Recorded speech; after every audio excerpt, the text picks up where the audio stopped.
¿Por qué se persigue a una planta, a un ser vivo, para su erradicación en una determinada geografía? La respuesta es por ser una especie invasora, alejada de su hábitat natural, y sobre todo por haber sabido aprovechar las condiciones ambientales, especialmente las propiciadas por el ser humano, para extenderse de forma desenfrenada hasta convertirse en plaga. ¿Qué riesgos, qué problemas genera su presencia?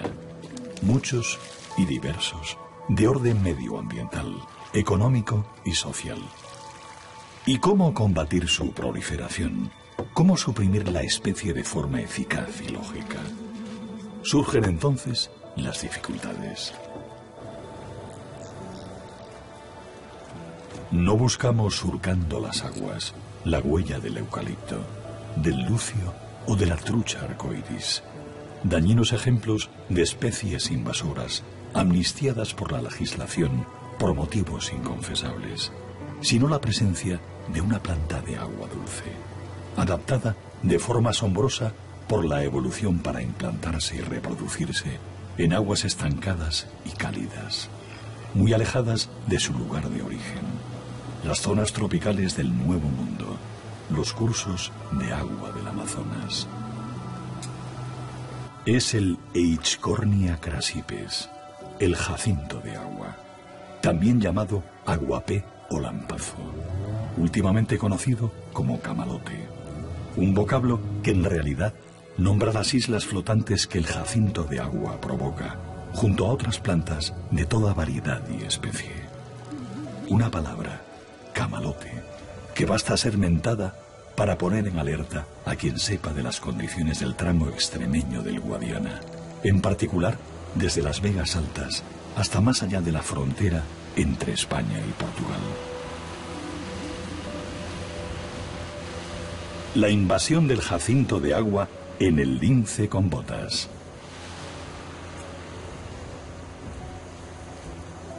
El camalote es una planta acuática, estrictamente, ¿vale? Es una planta que nos llega a nosotros de las zonas tropicales, que es donde realmente tiene su origen. Y nos llega fundamentalmente porque es una planta que se ha utilizado, al menos los ejemplares juveniles o infantiles, en los acuarios o en las charcas, en las pocetas estas ornamentales. De manera que hasta hace relativamente poco, vamos, hace 2 años atrás, se requisaron en un centro comercial plantas de camalote o de jacinto de agua, que como también se puede llamar la planta. Entonces, vía ornamentación, es decir, vía comercio de plantas ornamentales, nos llega a nosotros esa planta, fundamentalmente asociada o a charcas ornamentales o a acuarios, porque flota, ¿no? En un momento dado, el camalote se hace, digamos, invasor, porque todas estas plantas con control, en principio, no generan problemas, porque pues, son plantas que tienen su hábitat circunscrito, pues eso, a un entorno familiar, pues eso, a un acuario, a un entorno de una habitación, y en principio, si no sale fuera, no tendría por qué tener problemas.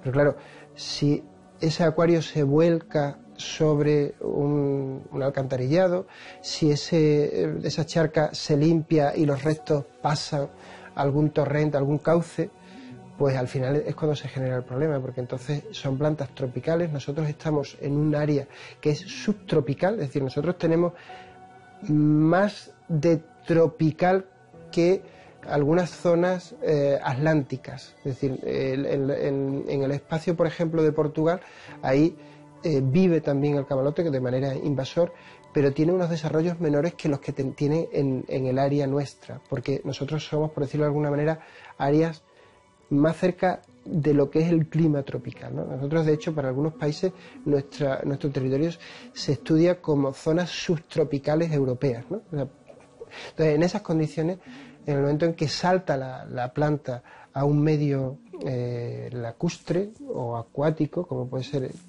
un río o un torrente, se diversifica de una manera impresionante, y entonces, si no hay un control al principio, en los primeros momentos, el primer año, los primeros meses, esa planta puede tener graves problemas como son los que hoy día acontecen con el camalote. El camalote nos llega aquí en 2004, que es cuando empieza la plaga, que es cuando se asienta aquí como planta invasora. El camalote está aquí desde mucho antes. Ahí en el Jardín Botánico de Madrid hay un pliego de un botánico portugués que se llamaba Beliz, Malato Beliz, que legó todos sus pliegos al Jardín Botánico de Madrid, y en el que él ha recolectado, en el Guadiana extremeño, ha recolectado camalotes en los años 70. Después hay otras citas en los anales del Jardín Botánico y otras citas por parte de algunos otros estudiosos, en las que se cita regularmente el camalote como planta exótica, como planta alóctona, pero nunca como plaga, nunca como epidemia. La epidemia empieza en un momento dado, a partir del 2004. Llevamos ya 9 años, 10 años con la plaga. ¿Qué ocurre? Pues lo que ha podido ocurrir es que hayan cambiado las variables del río, no el camalote ya estaba ahí.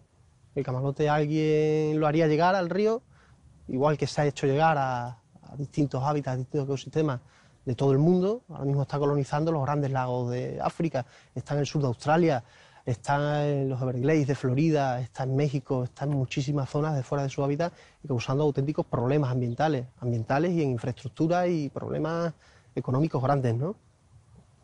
Pero el punto de inflexión aquí no es cuando llega la planta, cuando llega la especie aguadiana, sino cuando la planta encuentra las condiciones óptimas para convertirse en una especie invasora en toda regla, como hemos podido ver y como estamos sufriendo aquí en el Guadiana, ¿no? Es una planta que tiene dos maneras de reproducirse. Vía vegetativa, es decir, suelta trozos, una hoja, un tallo, y eso tiene la capacidad de generar una nueva planta, ¿vale? Eso es vía vegetativa. Entonces, a través de trozos se puede multiplicar la planta, pero también se puede multiplicar vía sexual, es decir, por reproducción sexual. Se cruzan entre ellos y dan semillas.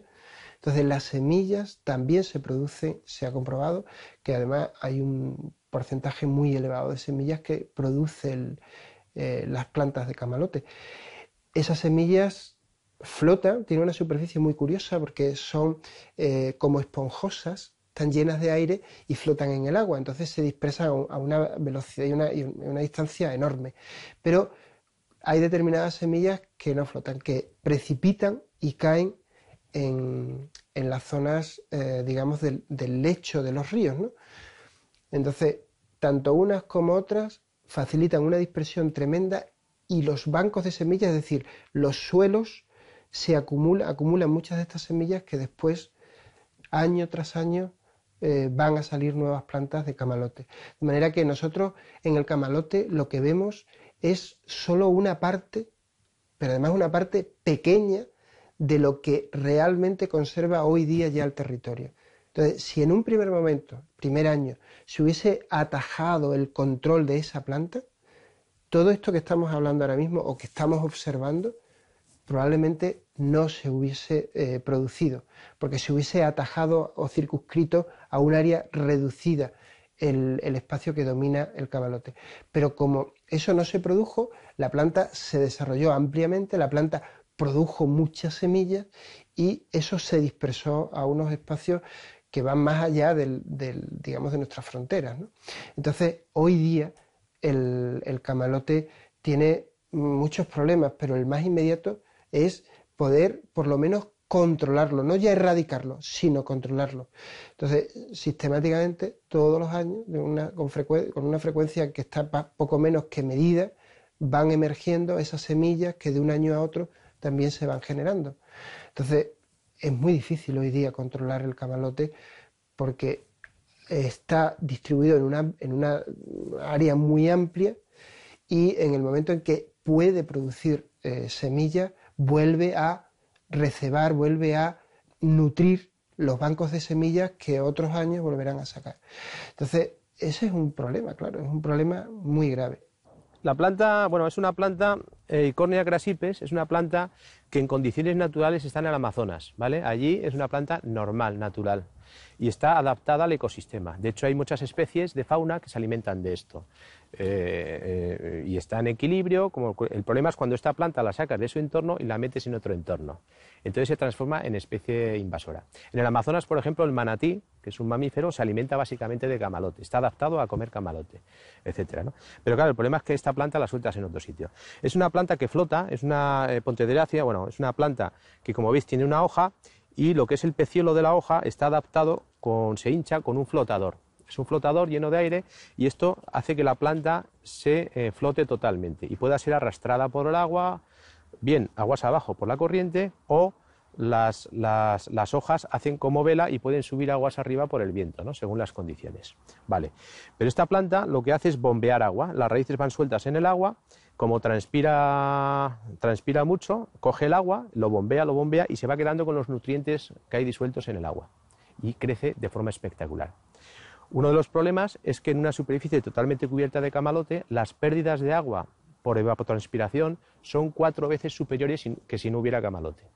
O sea que se pierde agua también, porque pasa a la atmósfera el agua, ¿no? En un embalse o lo que sea, al final, si hay mucho camalote, supone unas pérdidas de agua muy importantes. Bueno, la planta además está adaptada para tener una capacidad de crecimiento espectacular. Se reproduce por estolones. De una planta sale un estolón y aparece otra planta, y así sucesivamente. De tal forma que en un mes, de una planta inicial, podemos tener otras 70. Y en una semana duplicamos la biomasa, el volumen, el peso. ¿Vale?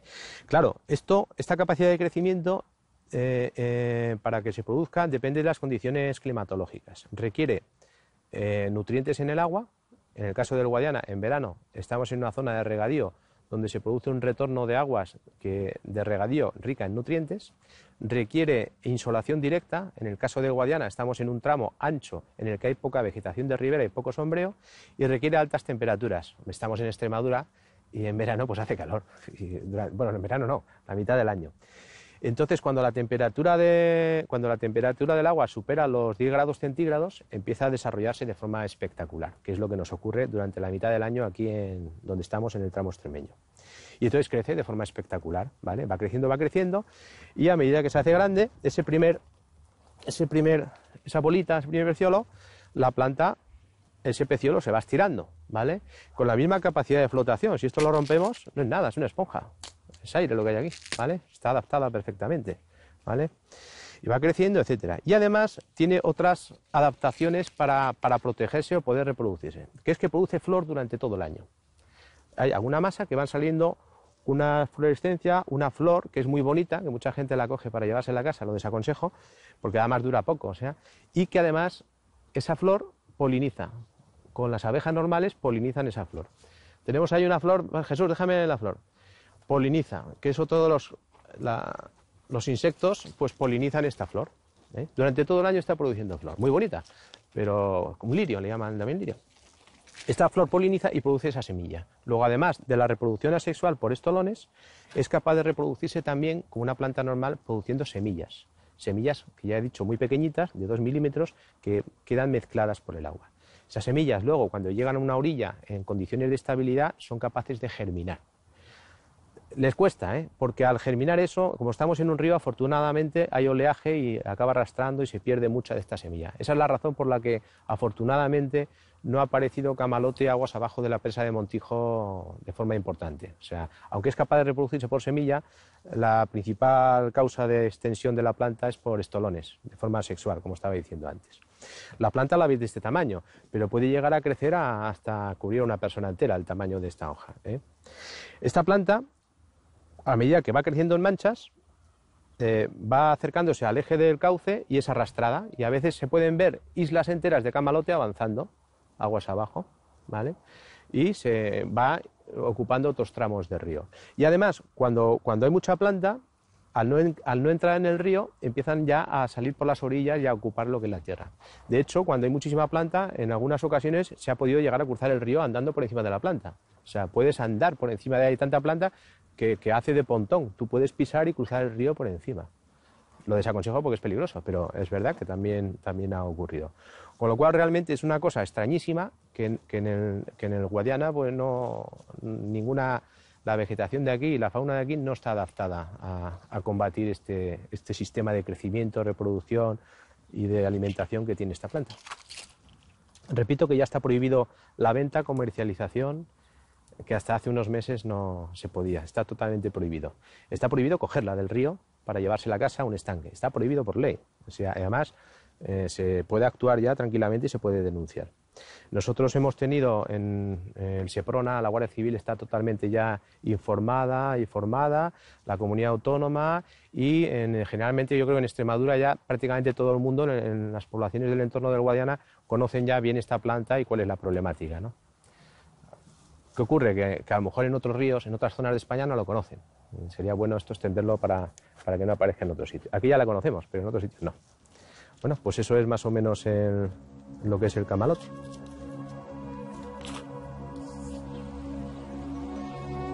De todos es sabido que el temperamento de los ríos se ha amansado a fuerza de ser privados de libertad, con las consabidas consecuencias en el paisaje y el paisanaje. El Guadiana es una sucesión de embalses, un río domado para su aprovechamiento, pero domado hasta cierto punto, pues del temperamento de la naturaleza y de la eficacia de su doma ante sus desbordamientos habría mucho que hablar. Cuando el jacinto de agua o camalote invade su curso, aprovechando el pleno de requisitos ambientales que precisa la planta, provoca daños en un cauce ya traumatizado, incapaz de asumir naturalmente la presencia de semejante conquistador. Cuando se produce una invasión masiva de jacinto de agua, es que cubre la práctica totalidad de la lámina de agua. Entonces impide el paso de la luz. Y el paso de la luz, entonces la base de la cadena trófica, todos los invertebrados, todas las plantas acuáticas que hay en el lecho del río, pierden la oportunidad de seguir viviendo. Si eliminamos la base de la cadena trófica, después van el resto de organismos, van los peces, van las aves que se alimentan de peces, van las nutrias, pues estamos bombardeando la cadena trófica desde su base. Después tiene otra serie de problemas. El camalote, pues jacinto de agua, cuando llega el invierno se hunde. Cuando pasan las temperaturas, bajan las temperaturas de 5 grados, se le muere la hoja, se negrosa la hoja. Y cuando bajan de 0 grados, las especies de flotadores, de cámaras de aire que tiene que le permiten flotar, se hunden al fondo. ¿Esto qué supone? Pues esto supone una cantidad tremenda de materia orgánica en descomposición en el agua de los ríos. Hay ríos o zonas con aguas un poco estancadas en las que el agua llega a eutrofizarse, hay una reacción en cadena de microorganismos que se alimentan de esa materia orgánica y acaban con el oxígeno del agua. Eso es una especie de reacción en cadena, también causada por el jacinto de agua. Después, sobre la vegetación de ribera, sobre nuestras plantas acuáticas, hay muchas plantas acuáticas que ocupaban o que ocupan el nicho sobre el que está prevaleciendo el jacinto de agua. Está el Potamogeton, que es una especie de planta acuática de hojas flotantes parecida al nenúfar. Está nuestro nenúfar, el nenúfar autóctono, el nenúfar lútea. Está el Myriophyllum, el Ceratophyllum, los ranúnculos acuáticos. Son plantas que ocupan el mismo nicho que el jacinto de agua, pero que no pueden vivir en un tapiz que les impide el paso de la luz. Eso sería otro de los impactos ecológicos del camalote. Después, sobre la vegetación, hablaba antes de la vegetación sumergida. Está la vegetación de ribera, tipo junco, tipa, carex, son unas plantas tipiquísimas de nuestras riberas, de las zonas ribereñas de los ríos, y que por el tapiz de jacinto de agua que impide que llegue la luz a la base de las orillas, pues también está impidiendo la regeneración de este tipo de plantas. O sea, no les impide directamente la vida, porque estas plantas tienen un porte más alto que el jacinto de agua, pero sí les impide la regeneración. Al final acaban bastante tocadas. También en el seno del río se producen transformaciones en los hábitats de determinadas especies animales, precisamente por lo mismo, es decir, por falta de luz, y al no tener suficiente luz, la cantidad de organismos, de microorganismos de los que se alimentan peces, ranas, galápagos, un montón de anfibios y reptiles, así como de peces, pues se reduce, y consecuentemente también se reduce el potencial de animales que puedes encontrar ahí, ¿no?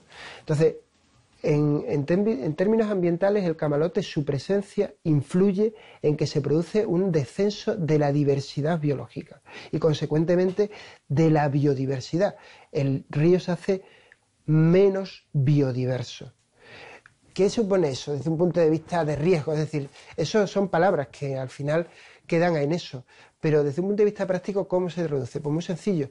Un río que es muy biodiverso o que tiene mucha diversidad, que a veces es complementario, tiene, por decirlo de alguna manera, flexibilidad ante cambios, de recuperarse por una inundación, por algún vertido, de regenerarse, etc.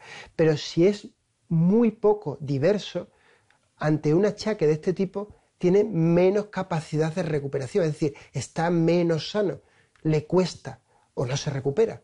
Y entonces se hace un río pobre. Es decir, se hace un río y un espacio pobre. Por lo tanto, actuar sobre el camalote es actuar sobre la salud del río.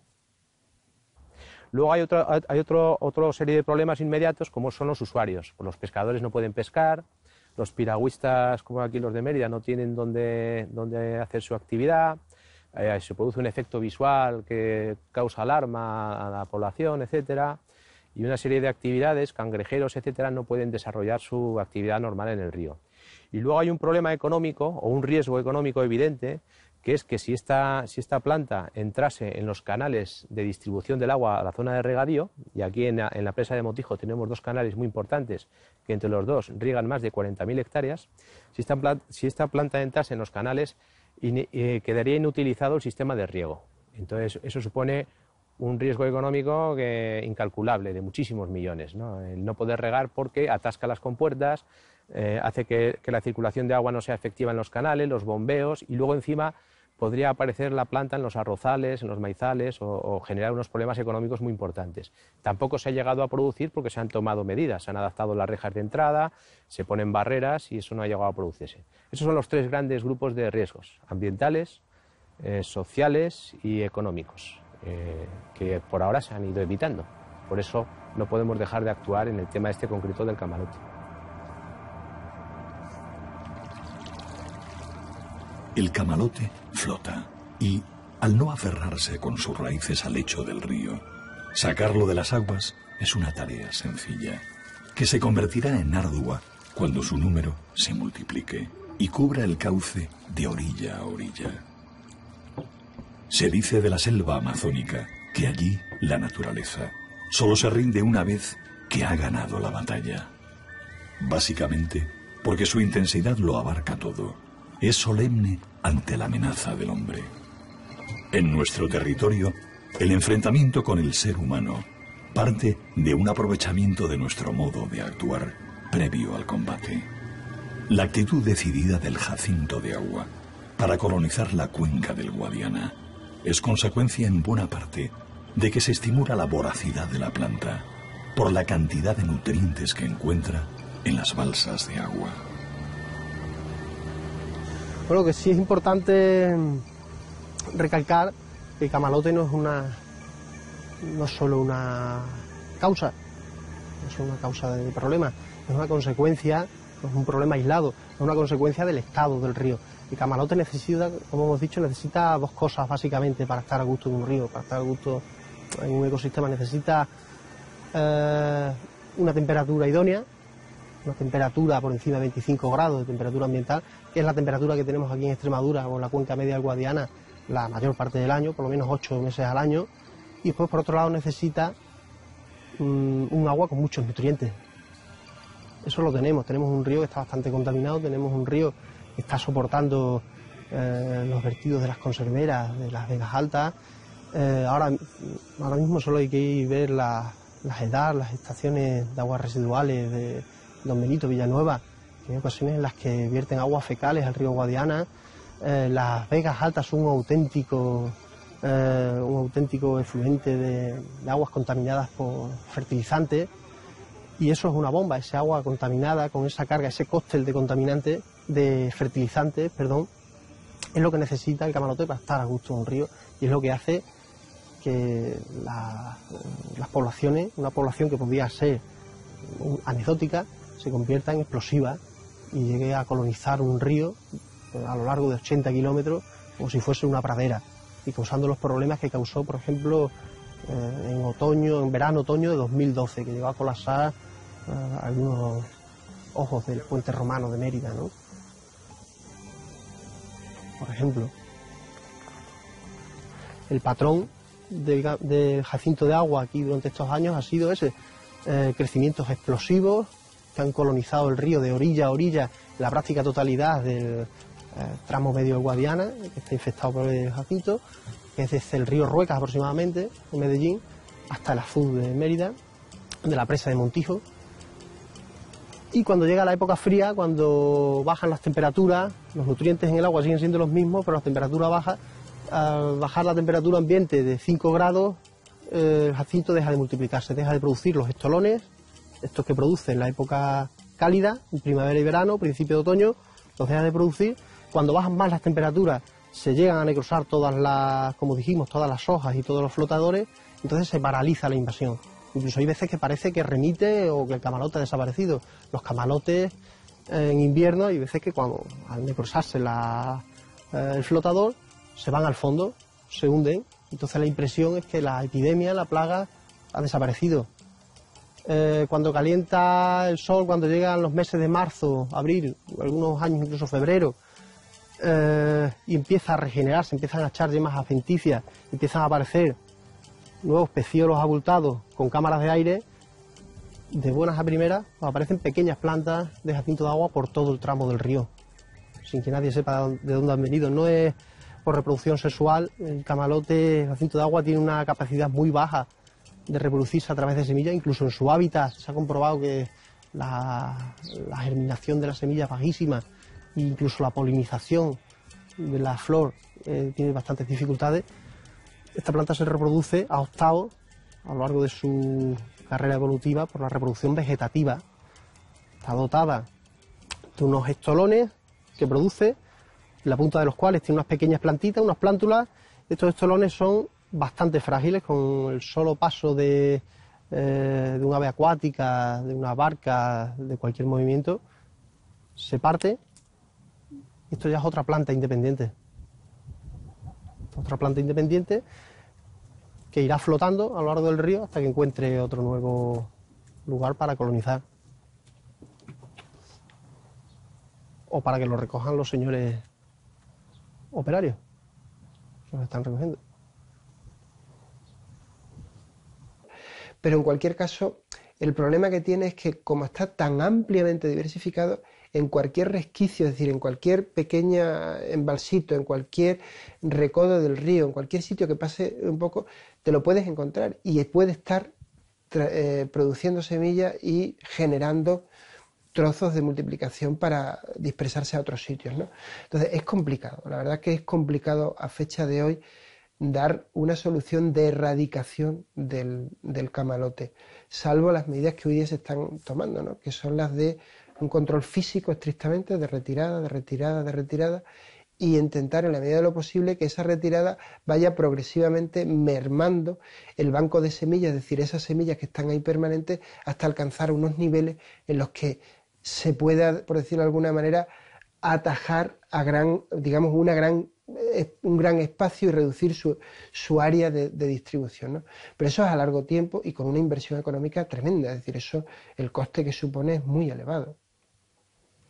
Se analizaron las diferentes técnicas de eliminación, básicamente se resumen en 3 métodos mecánicos, que es quitarlo a mano, como estamos haciendo ahora, métodos químicos, utilizando algún tipo de producto químico, fitosanitario, lo que sea, para eliminar la planta. Se desechó cualquier técnica por este camino, porque a su vez produce efectos contaminantes en el río y además legalmente no hay ningún producto químico que sea eficaz y que sea compatible con el ecosistema fluvial. Y el tercer sistema es la lucha biológica. La lucha biológica se descartó, la lucha biológica se trata de meter otro tipo de planta o de animal que combata el camalote, pero era volver a introducir otra posible especie invasora. También se descartó. Al final se dejó solamente los métodos mecánicos, que son embarcaciones, barreras maquinaria específicamente diseñada para el camalote, mano de obra y bueno, pues son técnicas que son efectivas, lo que pasa es que son costosas, suponen inversiones importantes. Llevamos desde el 2004 solamente en esta planta, en lucha contra el camalote, en torno a los 23 millones de euros. Y se hizo un protocolo de 4 fases, ¿vale? En colaboración con la comunidad autónoma, el ministerio.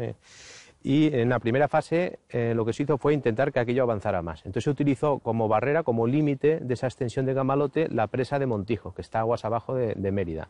Es una presa, una barrera física, que lo que se hizo fue, bueno, que vamos a poner aquí unos sistemas para que la planta no pase aguas abajo. Ya tenemos un tramo infectado, pero que no vaya más. La segunda fase, una vez que ya conseguimos eso, fue, tenemos este tramo de río, unos 80 kilómetros, totalmente lleno de camalote, vamos a retirar lo más gordo, las mayores cantidades de camalote. Entonces ahí se metió mucha maquinaria pesada, y se retiraron miles y miles y miles de toneladas de camalote, de forma prácticamente industrial, con maquinaria pesada, adaptada y en grandes cantidades. Una vez que ya se quitó lo más gordo, seguía habiendo mucho camalote, pero en todas las orillas o en zonas poco accesibles. Entonces se activó la tercera fase, que era lo que, digamos, el menudeo, que es quitar esas pequeñas cantidades de planta que hay a lo largo de las orillas, de más difícil acceso. Para eso hubo que contratar a muchísima gente, porque había que hacerlo a mano, embarcaciones e ir accediendo. Y luego ya la cuarta fase es la que nosotros denominamos de mantenimiento, que es una fase en la que estamos constantemente vigilando el río, constantemente repasándolo con embarcaciones y a medida que va apareciendo planta la vamos retirando. Porque es lo más importante, la poca planta que aparece, retirarla, porque si no, si la dejamos ahí, el crecimiento es tan espectacular que luego no damos abasto.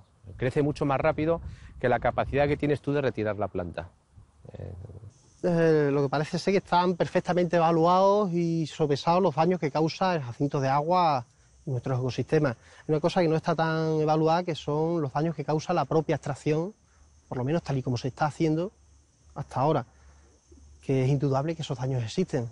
Nosotros hemos podido ver las retroexcavadoras extrayendo jacintos de agua en zonas en las que seguro que había comunidades bentónicas bastante importantes y bastante valiosas en el lecho del río. Hemos podido ver el año pasado, todos los extremeños, cómo las orillas del Guadiana se tapizaban de auténticas montañas de acumulaciones de jacintos de agua extraídos que se acumulaban allí. Por cierto, en la zona inundable, a expensas de que cualquier crecida los hiciese volver al río después de toda la inversión y de todo el trabajo. Eso lo hemos visto todos, como después de las avenidas de agua de los primeros meses de este año, pues han arrastrado cantidades ingentes de camalotes que previamente habían sido sacados del agua. Y a lo que iba es al tema de los impactos ecológicos que tiene la propia extracción. O sea, hay veces que da la sensación de que se intentan matar mosquitos a cañonazos, a base de meter maquinaria pesada, a base de no solo sobre el medio ambiente, sino también sobre nuestro patrimonio. El puente romano hacía 20 años que estaba cerrado al tráfico rodado. Y el año pasado tuvieron que abrir y cerrarlo al público por primera vez, cerrarlo a los peatones, para darle paso a los camiones que estaban extrayendo jacinto de agua del Guadiana. Eso, evidentemente, el monumento se resintió y evidentemente hubo que tomar medidas para que la cosa no fuese a más, ¿no? Porque hay daños, aparte del ecológico, hay daños sobre el patrimonio también, ¿no? Las soluciones son difíciles. Una especie que ha colonizado, que ha invadido de tal manera y que ha causado un problema ecológico de tal magnitud, las soluciones no son fáciles, pero una de las primeras, de las bases sobre las que habría que partir para intentar solucionar el problema es corregir los problemas que tiene el río y de los cuales esta invasión es solo un indicador. Corregir los niveles de nitritos y de nitratos que tiene el Guadiana, que esto no sea de tal manera que esto no sea un caldo de cultivo para los jacintos de agua, no sea un cóctel de nutrientes, ¿no? Esa sería la base fundamental para empezar a tomar otra serie de medidas. Está claro que hay que investigar otras vías, teniendo en cuenta que los tres posibles grandes campos de lucha contra el jacinto de agua, la lucha biológica, la lucha química y la extracción física, las dos primeras se descartan por sí solas. O sea, introducir una especie, un hongo, un herbívoro, un insecto que ataque al jacinto de agua, pues sería jugar con fuego, sería volver a cometer los errores que se han cometido en muchos sitios cuando se introduce una especie exótica. La lucha química supone echar herbicida al río, ni más ni menos, y eso se descarta solo con proponerla. Y la lucha física habrá muchas formas de hacerla, que puede ser, o bien como se ha hecho hasta ahora, extrayendo cantidades gigantescas y descomunales. Aquí se han llegado a extraer hasta 2.500 toneladas al día, cerca de 3.000 toneladas al día de jacinto de agua en Mérida. Se puede extraer el camalote donde más alarma social cause, donde más acumulaciones haya, o se puede ir a la raíz del problema. ¿De qué nos sirve estar extrayendo jacintos de agua en Mérida cuando tenemos una auténtica fábrica de jacintos de agua de 80 kilómetros hasta Medellín? Sería más lógico, por un simple razonamiento de física, ir a la raíz del problema, ir a la desembocadura del río Ruecas, ir a la confluencia del río Zújar, a la zona de Medellín, Don Benito, Villanueva, que es la cabecera de la invasión del Guadiana, y a partir de ahí hacer una eliminación progresiva de la especie por medios físicos, pero no ir donde más alarma social cause, sino donde más efectivo sea y donde más operativo se sea. No, lo que sí, no hay que ser demasiado poco crítico, no hay que ser demasiado crítico para deducir que lo que se ha estado haciendo hasta ahora no es lo que más resultados objetivos ha dado. Hasta ahora se han invertido, desde que se redactó el Plan Integral de Control del Jacinto de Agua en el Guadiana, se han invertido pues unos 30 millones de euros en 80 kilómetros de río. Unos 30 millones de euros que se han invertido en su mayoría en maquinaria pesada para extracción física del jacinto de agua, en retroexcavadoras, en camiones, en grúas diseñadas para manejar chatarra. Y eso es lo que se ha gastado buena parte de esos 30 millones de euros. Los resultados de esa inversión, pues los resultados los podemos ver. Hace 9, 10 años, cuando se detectó el problema, cuando se empezaron esas inversiones, el camalote estaba restringido a la zona de Medellín y algunos kilómetros aguas abajo. Hoy, después de 30 millones de euros, el camalote llega perfectamente desde Don Benito, Villanueva, aguas arriba de Medellín, hasta pudiéramos estar hablando ahora que está en Alqueva, en la presa de Alqueva, en Portugal. Nos ha avanzado 3 veces más o 4 veces más de la distribución que tenía antes de empezarse las inversiones. Entonces se puede decir que lo que se está haciendo ahora, se puede decir con total claridad, ha obtenido unos resultados muy cercanos al 0%. No obstante, ha habido años que hemos visto, sobre todo cuando por condiciones climáticas el jacinto de agua disminuía y se veía menos, hemos podido ver titulares en la prensa en los que se decía que la batalla estaba ganada, el Guadiana ha ganado la batalla del camalote, se decía. Y entre líneas pues se leía que se había controlado el 80% de la población. Estamos hablando que es una planta que se divide, como hemos dicho, a través de estolones y tiene una capacidad de multiplicación tan grande que en 5 días, en condiciones óptimas, en 5 días es capaz de duplicar la superficie que ocupa. Eso si es una planta es poco, porque en 5 días una planta son 2 plantas, pero si es una hectárea, en 5 días son 2 hectáreas, y si son 2 hectáreas, a los 5 días siguientes son 4 hectáreas de jacinto de agua. Lo que quiero decir con esto es que una victoria del 80% sobre esta especie es exactamente igual que una victoria del 0%, porque el 20% de los jacintos de agua que hay en el Guadiana son una auténtica plaga que pueden dar lugar a exactamente el doble en solo 5 días de verano. El camalote empieza por la zona de Medellín, o un poco más arriba, y ha llegado hasta más allá de Badajoz, y probablemente en Alqueva esté. En lo que es el tramo del Guadiana, ¿vale? En lo que es el tramo extremeño. Piensa que el camalote es una planta que también ha aparecido dispersa en Extremadura, que se ha recogido en varios sitios. No solamente se ha recogido en la cuenca del Guadiana, que es donde realmente es manifiestamente importante su presencia y además ocasiona problemas, ¿no? Sino que también se ha encontrado en Navalmoral, se encontró en el Vaso de Rosarito, se ha encontrado en varios sitios también de Extremadura en el norte. Es una planta que tiene una distribución siendo invasora en la península ibérica bastante amplia, y especialmente aparece en toda la zona atlántica de Portugal, desde Aveiro hasta el sur en Cabo de San Vicente. Hay numerosísimos puntos donde aparece como invasora el camalote. Es muy costoso y no es tan costoso. Es muy costoso ese esfuerzo inicial. O sea, lo costoso es el esfuerzo inicial. Cuando tú tienes todo lleno de camalote, esa fase que decía, sobre todo la fase 2, que es sacar con maquinaria, eso es costoso, ¿vale? Cuando tú has hecho ese primer esfuerzo, te has gastado mucho dinero en hacer ese esfuerzo, lo que es la fase de mantenimiento realmente ya no es tan costoso, porque ya son con pocos medios el poder retirar lo que va apareciendo. Lo que hay que ser es disciplinado y mantener esos pocos medios. Si llegamos a una situación tan extrema, de crisis tan extrema, que ni siquiera somos capaces de mantener esos pocos medios, pues entonces va a volver a aumentar y al final vamos a tener que volver a gastar mucho más dinero para retirar grandes cantidades. No sé si me explico. Aquí lo importante es mantener un equilibrio y una disciplina cada vez con menos inversión, ir controlando el tema del camalote y llegar a un equilibrio. Oye, si al cabo del año ya de por vida hay que gastar X dinero, se gasta X dinero, pero que ese X dinero sea poco dinero, que no sean grandes inversiones. Nosotros no queremos hacer grandes inversiones porque además es dinero de todos y no hay. Pero hay que mantener lo mínimo necesario para que no se nos vaya de las manos, porque si se nos va de las manos al final tenemos que gastar mucho más dinero, porque esto es así, porque no puedes dejarlo. Porque además si lo dejas, las pérdidas económicas que decía yo antes, si entra en la zona regable, las pérdidas económicas multiplican por 1000 cualquier posible inversión anterior. O sea que es bastante sencillo de entender, ¿no?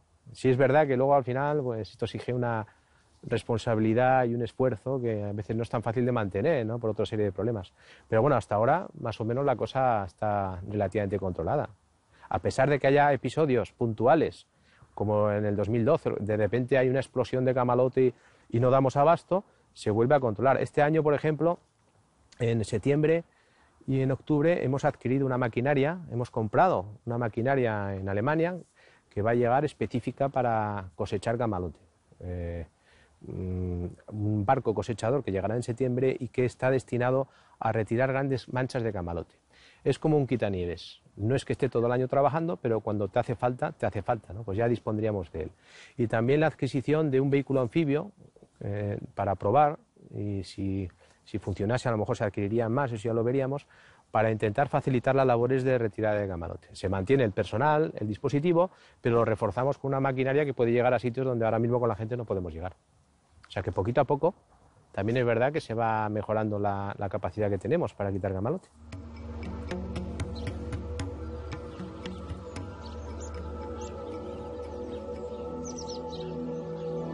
Las especies exóticas invasoras constituyen una de las principales causas de pérdida de biodiversidad en el mundo, circunstancia que se agrava en hábitats y ecosistemas especialmente vulnerables.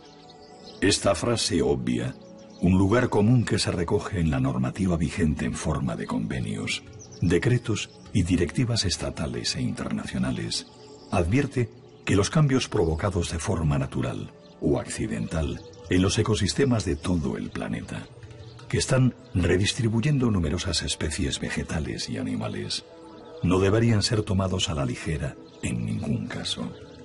Sin embargo, el catálogo español de invasoras, que incluye 186 especies, ha provocado enormes discrepancias por el contrasentido de no incluir determinada flora o fauna alóctona contra el criterio de los científicos, en virtud de su potencial económico o recreativo.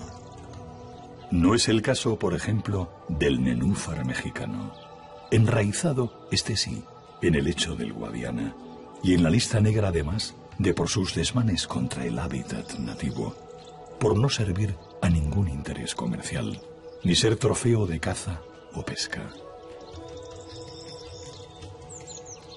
En estas circunstancias, la concienciación de los ciudadanos hacia el interés común y el cumplimiento de las normativas ha de resultar por fuerza más complicada.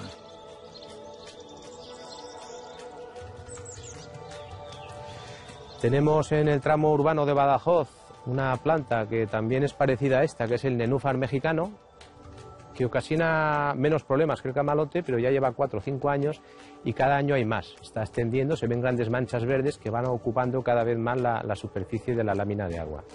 Y luego tenemos riesgo de entrada de otras especies que estamos viendo en otros sitios que producen problemas muy gordos. Por ejemplo, el mejillón cebra, que poco a poco se ha ido extendiendo, se va acercando cada vez más a lo que es el guadiana. Nosotros estamos realizando actuaciones para intentar retrasar la entrada de estas especies, o sea, medidas de prevención. Pero por muchas medidas de prevención que tomamos vemos que el problema nos va acercando, ¿no? Y cada año aparecen cosas raras, que si el caracol manzana en no sé dónde, que si algunos aparecen y desaparecen y otros aparecen y se van quedando, ¿no? La mejor herramienta para controlar la introducción de especies invasoras o de especies que potencialmente pueden ser invasoras es la educación. La educación teniendo presente que hay que ser consciente de que una planta que tú tienes en tu jardín, o un animal que tienes en tu acuario o que es tu mascota, o una planta que estás utilizando en agricultura, eso puede ser o es potencialmente un riesgo para el entorno y como consecuencia tienes que actuar con cuidado. Entonces a nosotros nos llegan por la agricultura muchísimas especies que son foráneas, porque están mezcladas las semillas de los granos de arroz o de los granos de trigo o los granos de las habas, con otras semillas de otros sitios que vienen de todo el mundo. Y ahí llegan especies foráneas que en un momento dado pueden hacerse invasoras, es decir, pueden colonizar y arrasar un espacio porque se hacen dominantes. Entonces, con eso hay que ser cuidadoso, no ya porque legislativamente exista un decreto que controle esas especies, sino porque desde un punto de vista formativo las personas tienen capacidad de ser conscientes de los riesgos que supone introducir especies que son foráneas, que son de otras localidades y que aquí pueden asentarse de una manera, pues eso, descontrolada, ¿no? Entonces eso se hace con educación en valores, evidentemente, con educación hacia los niños desde muy pequeños, teniéndole muy claro que lo de tener una mascota, lo de tener una planta, no es algo, por decirlo de alguna manera, gratuito, es algo que supone una responsabilidad y la mayor responsabilidad es que ese organismo, si se descontrola en un momento dado, puede suponer un riesgo para el entorno. Para prevenir, pues lo primero hacer hincapié en los problemas que puede causar cualquier especie exótica fuera de su ambiente si encuentra condiciones óptimas y que puede convertirse en un problema de primera magnitud. Ahora mismo nos encontramos que en el Guadiana entre el 80 y el 90% de los peces son exóticos. Nos encontramos que hay tortugas floridas de Florida en todos los ríos mediterráneos. Nos encontramos que hay cantidad de especies invasoras que están ocupando el nicho de especies autóctonas y que están causando problemas ambientales grandísimos. Lo primero, la primera medida de prevención, evitar la introducción de estas especies fuera de su ambiente. Otra medida de prevención, lo que hemos hablado, poner todo lo que esté de nuestra parte y que las administraciones pusiesen todo lo que está de su parte para evitar que el río tenga las condiciones tan óptimas que tiene para que esta planta se encuentre a gusto. Si el río no está contaminado, no aparecen indicadores como este. Hay una directiva europea, la directiva Marco, que obliga a España, que es un estado que firmó la directiva esta, para el 2015 a tener unos ríos con una calidad de agua óptima. Está claro que en España no vamos a cumplir esa directiva. O sea, cuando se pregunta qué podemos hacer, bueno, pues podríamos empezar por cumplir la ley, por cumplir las normas que ya están y por cumplir las responsabilidades, asumir cada uno las responsabilidades que le tocan y que están ya establecidas, ¿no?